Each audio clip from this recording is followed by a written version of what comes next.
കടബാധ്യതയുള്ള ആളുകളൊക്കെ കടങ്ങൾ വീട്ടാൻ അഷ്റഫുൽ ഖൽഖ് സല്ലല്ലാഹു അലൈഹി വസല്ലം തങ്ങൾ പറഞ്ഞ മാർഗങ്ങൾ സ്വീകരിക്കണം. ചുളിവുകളും പഴുതുകളല്ല നമ്മുടെ ജീവിതത്തിൽ വേണ്ടത്. തങ്ങൾ എന്താണോ നിർദ്ദേശിച്ചത് അത് സ്വീകരിക്കണം. ജുമുഅ നിസ്കാരത്തിന് പോലും പോകാൻ പറ്റാത്ത രീതിയിൽ കടക്കാരൻ തടഞ്ഞു വെച്ചൊരു സ്വഹാബിയാണ് ബഹുമാനപ്പെട്ട സയ്യിദുനാ മുആദ് ബിൻ ജബൽ റളിയല്ലാഹു അൻഹു. ഒരു വെള്ളിയാഴ്ച നിസ്കാരത്തിന് മുആദ് റളിയല്ലാഹു അൻഹു കാണുന്നില്ല. നിസ്കാരം കഴിഞ്ഞിട്ട് നബി സല്ലല്ലാഹു അലൈഹി വസല്ലം വീട്ടിലേക്ക് പോയി. മുആദ് റളിയല്ലാഹു അൻഹു അത്രയും ബന്ധമുള്ള സ്വഹാബിയല്ലേ. ഇന്ന് വെള്ളിയാഴ്ചയല്ലേ, നിങ്ങൾ നിസ്കാരത്തിന് കണ്ടില്ലല്ലോ എന്ന് പറഞ്ഞു. ഞാനിവിടുന്ന് മാറ്റി ഒരുങ്ങി പുറപ്പെട്ട് ഇറങ്ങിയതാ നബിയെ.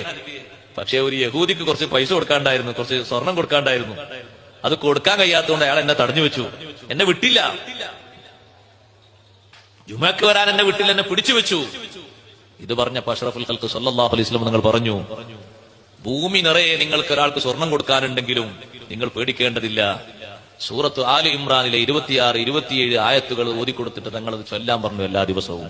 ഖുലില്ലാഹുമ്മ മാലിക്കൽ മുൽകി തുഅതിൽ മുൽക മൻ തശാഉ വതൻസിഉൽ മുൽക മിമ്മൻ തശാഉ വതുഇസ്സു മൻ തശാഉ വതുദില്ലു മൻ തശാഉ ബിയദികൽ ഖൈറു ഇന്നക അലാ കുല്ലി ഷൈഇൻ ഖദീർ തൂലിജുൽ ലൈല ഫിന്നഹാരി വതൂലിജുൻ നഹാറ ഫിൽ ലൈലി വതുഖ്രിജുൽ ഹയ്യ മിനൽ മയ്യിതി വതുഖ്രിജുൽ മയ്യിത മിനൽ ഹയ്യി വതർസുഖു മൻ തശാഉ ബിഗൈരി ഹിസാബ്.